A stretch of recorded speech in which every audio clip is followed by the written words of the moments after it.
Hello YouTube, welcome to episode 6 of my anime analysis, my anime character analysis videos.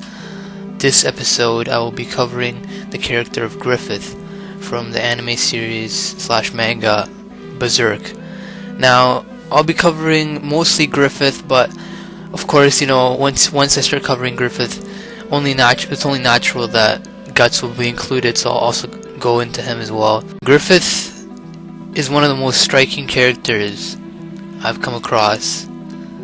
Probably, I would have to say, the most interesting anime character that I've seen so far. Now, Griffith, he's the leader of the Band of the Hawks. He's very ambitious, very driven person.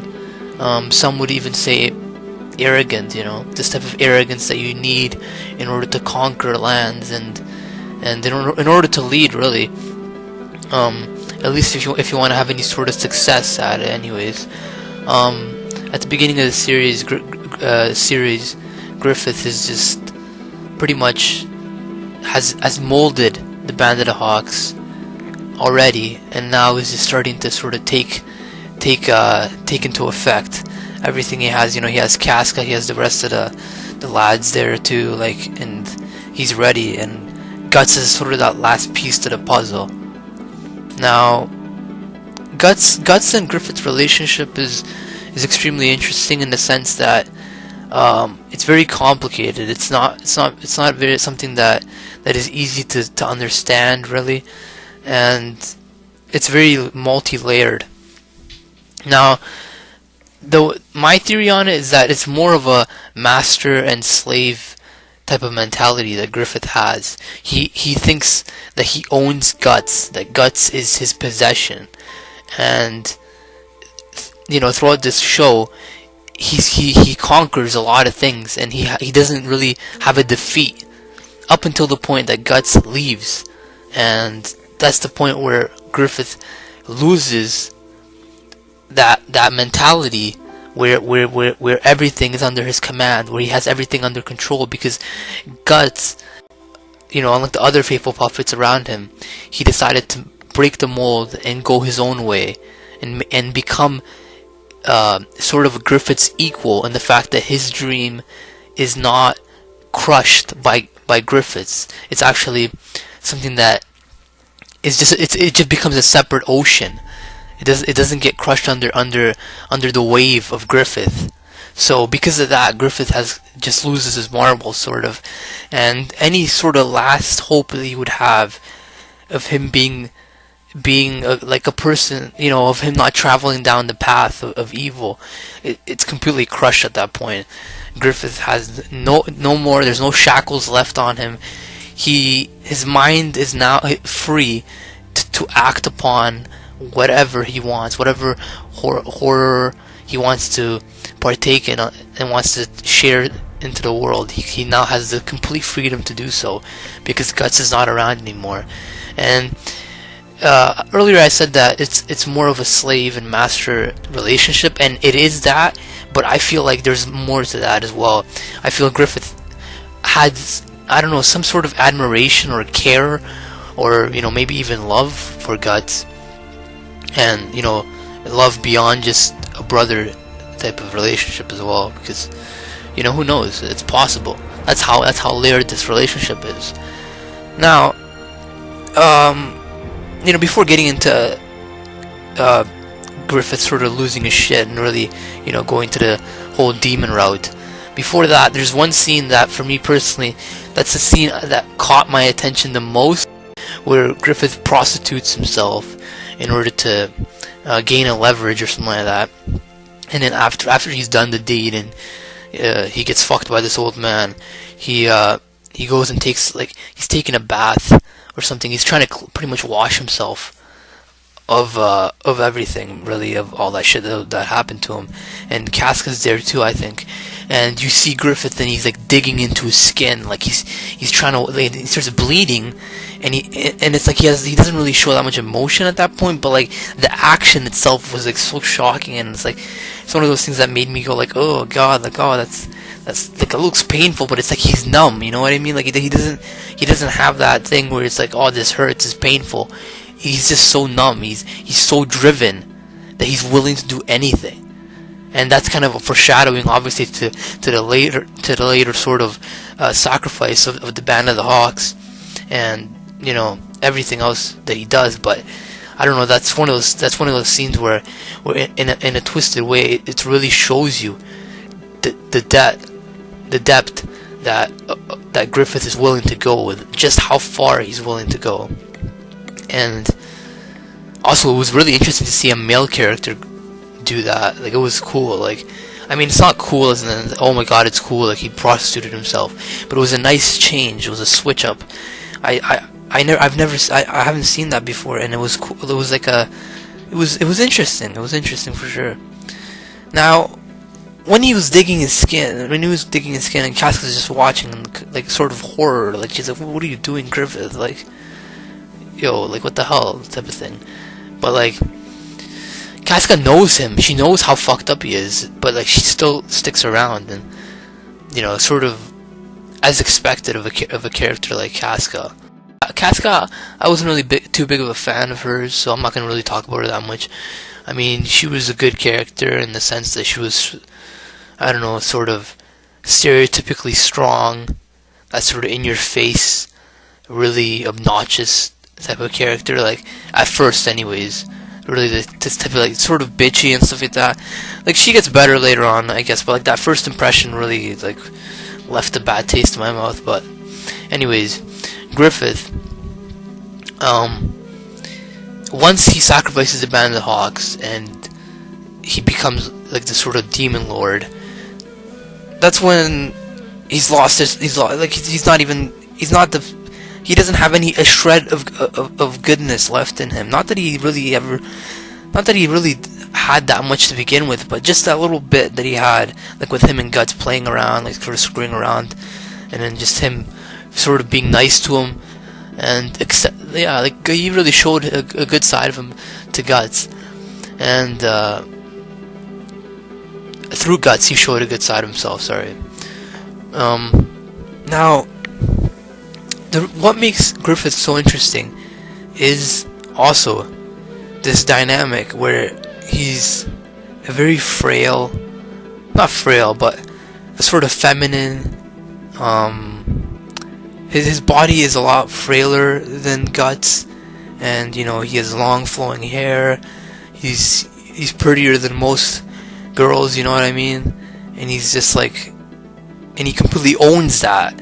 He doesn't have that thing where he's insecure about himself. He's completely 100% confident. Everything from like his sword to the way, like, it's just like his armor, everything is really not man. It doesn't scream like macho manliness. I'm gonna, like, you know, smash this table in half, like the way Guts does. They're such polar opposites, and it's like Guts never had that confidence in himself.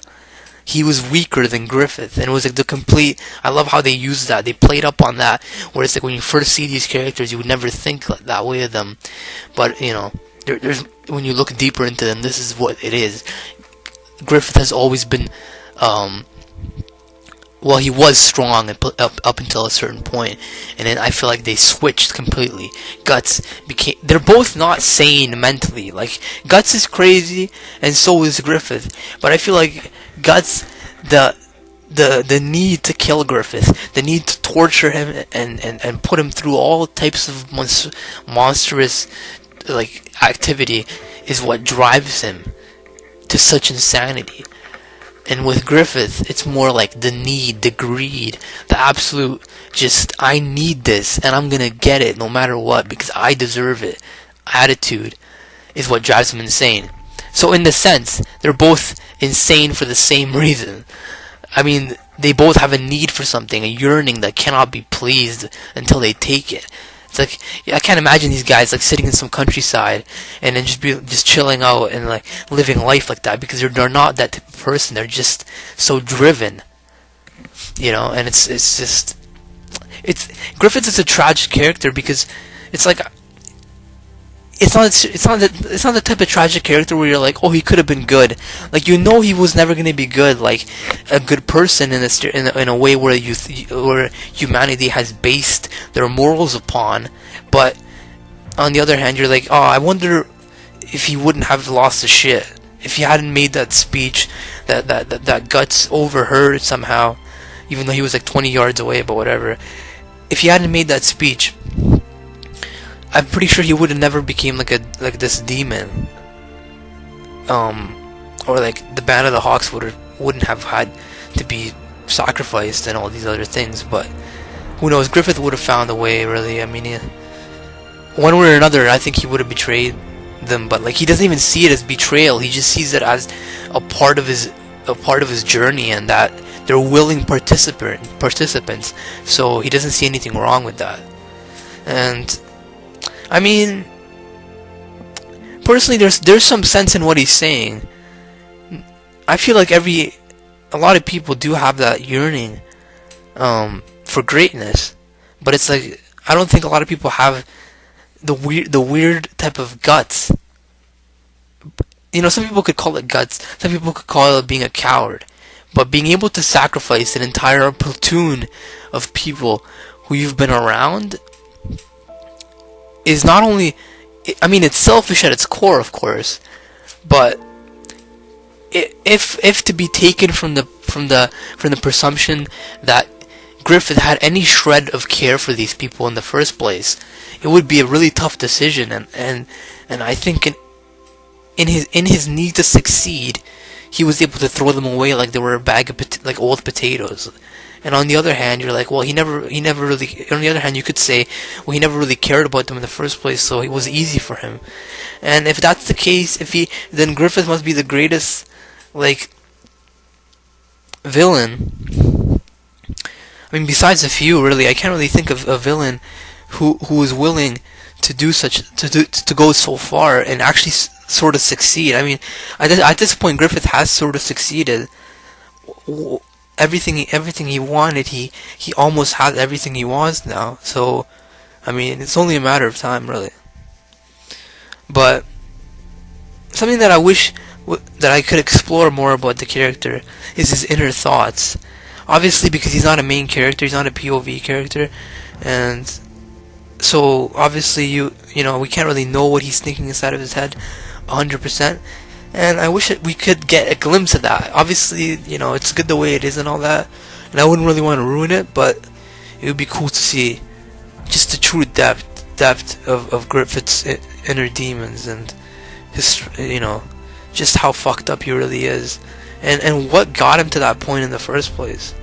Was he just born that way, or was he molded by the things around him and the morals he ended up adopting over the years?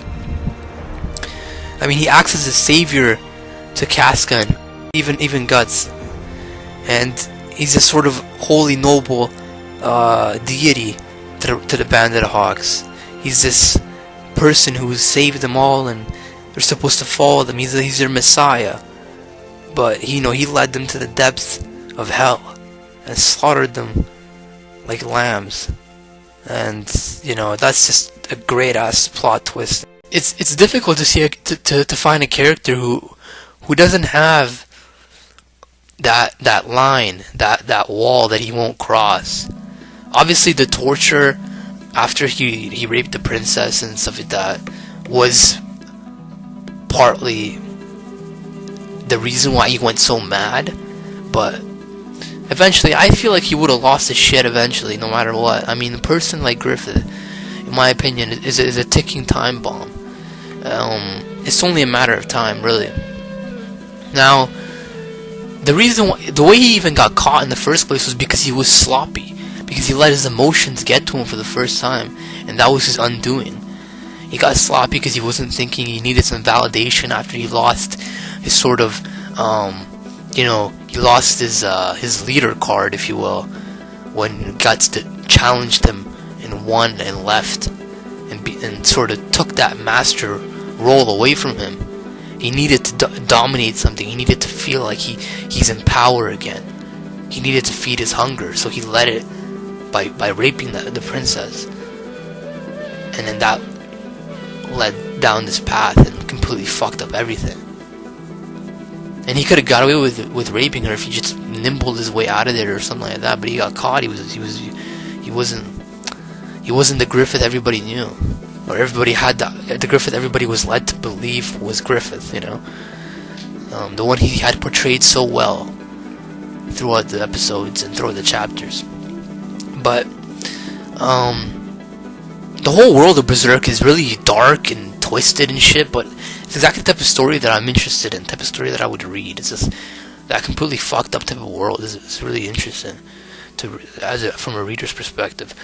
You know, if I was living in it, I wouldn't be thinking so kindly of it, obviously, but, you know, just reading it is really lovely, like, in a completely non-fucked up way, even though that sounded really messed up. So, overall, besides that, Griffith, you know, a very layered character, and Berserk the anime is actually coming back this July, if I'm not mistaken, so I'll get to see more, and obviously everybody else will as well, and I'll probably do episode reviews of that as well, and I hope that turns out well. So, thank you for watching. I'll be back with more videos, and until next time, goodbye.